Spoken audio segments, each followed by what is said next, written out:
Brothers and sisters, we have a plan. This is Backwards James. How's it going, my fellows? Excellent. Guys, I just wanted to come on here real fast. There's a lot of videos that are going up by authored by my brethren regarding the bad news that came down last Friday about the gay rights and the gay rights agenda. And so I'm just wanting to put my little 2 cents in as well and let you know, guys, it's time. The Lord had been with me ever since I was a small boy. And I always thought it was interesting about the story in Genesis after the flood when the Lord put his rainbow in the cloud. This is a holy Christian symbol. It's not just a Christian symbol. It's a Hebrew Aramaic symbol. It's a symbol of Judaism. It's even in the Pentateuch about the rainbow. Jews and Christians alike. We know that the Lord gave us the rainbow as a sign. It's a holy sign. And so, as a young boy, I thought it was very strange. And then as the older I got, I thought it was provocative that, the gays were using the rainbow as a symbol. And then I went from thinking it to be strange, provocative, and now, I know that this was an opening salvo, okay? This was the first shot fired in this holy war, this third war that Albert Pike wrote about. That the Third World War would be a spiritual war. And now it's playing out, guys. I mean, take a look. But it's always been, in my mind that this was going to be the way that things went. The war is being fought on very high ground. It is not we who is being warred upon. It is our God that is being warred upon.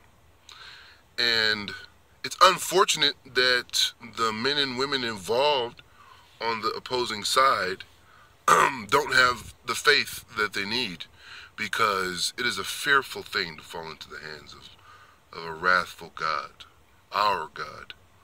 And guys, it's time, because we see now that there is no sacred ground. In fact, the sacred ground is going to be targeted.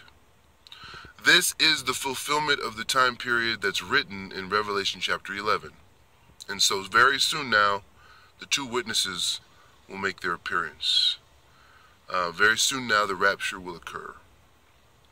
Very soon now, the Lord will send convincing evidence to the world concerning sin, concerning righteousness, and concerning judgment. And so, keep your eyes peeled. But at the same time, guys, keep your heads, because now is the time to stop going to church. Now is the time to stop worshiping in the outer courtyard. Now is the time to stop putting yourself in a scheduled place where you make an outward display of appearing righteous and holy. Do you love the Lord? Well, love him on the inside. Worship him in your home. Worship him in your prayer closet. But no more attend a public church where you guys have a mylar that's posted that has your time and scheduled place of appearance. This is craziness. Do you not know we are in wartime, not peacetime? Okay? Now, in the Middle East, if you have a violent extremist that wants to bomb or make war upon their enemies, do you know that they target funerals, that they target places of worship? And this targeting is very successful. I mean, they do it, and it works for them. And now Guys, don't think that the opening salvo of this spiritual war, the first shots in this third war, don't think that they fired these shots in vain, my fellows. Don't think that. Don't think they're not coming for us, okay? Not to become cowards, and not to become, not to be acting in fear or in reaction, but the Lord gives us warnings, and he speaks to us in the Holy Word for our benefit and for our instruction. When you see the disgusting thing standing in the holy place, let those who are worshiping in Judea begin fleeing to the mountains. Now, of course, when a man takes a man in matrimony, or a woman takes a woman in matrimony, there's nothing holy about it. And they certainly stand at the altar and they swear to each other before the living God to perform abomination.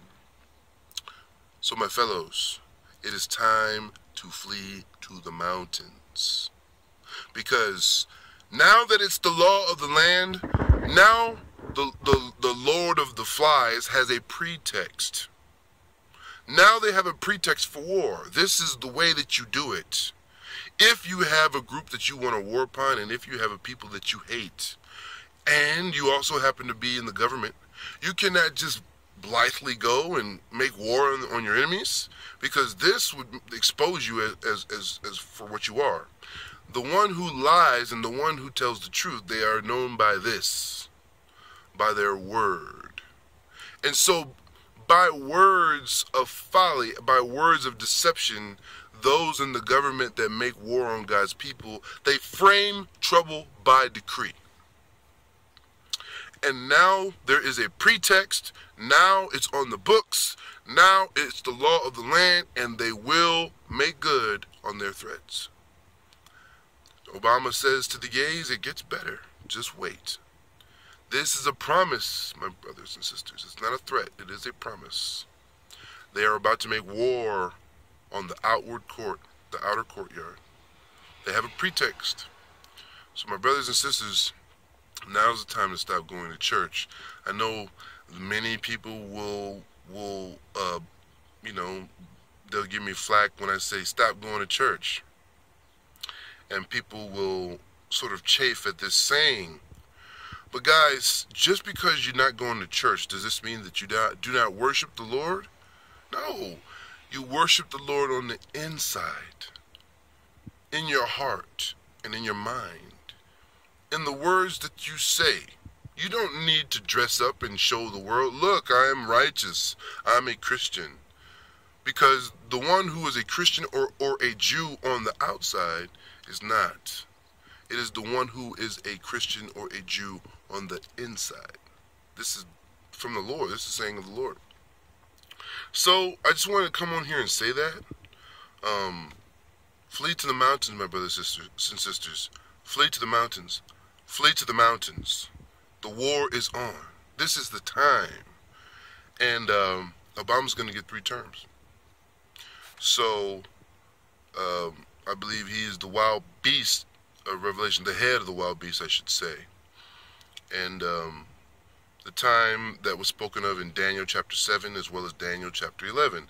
It says that the little horn, the despicable king, will seek to change times and law. And look, the fulfillment right before your eyes. So, eyes open and heads up, my brothers and sisters. Get ready. Get ready. Get ready. And have respect for the holy oracles of God. And take it seriously when the Lord warns you in earnest. Because this is not the time to be vain. This is not the time to make yourself available for attack. This is not the time to not heed the warning. This is the time to keep your eyes open and to have discernment and be shrewd and pay attention. Because if they catch you, or if they make a law, or if they come out, if you want to protest now they're going to have a pretext. They're going to say, oh, you're evil, you're against the Supreme Court, you're against the judgment of our rulers and our masters, you bigot and you hypocrite. So I love you guys, I got to go. Have a good one.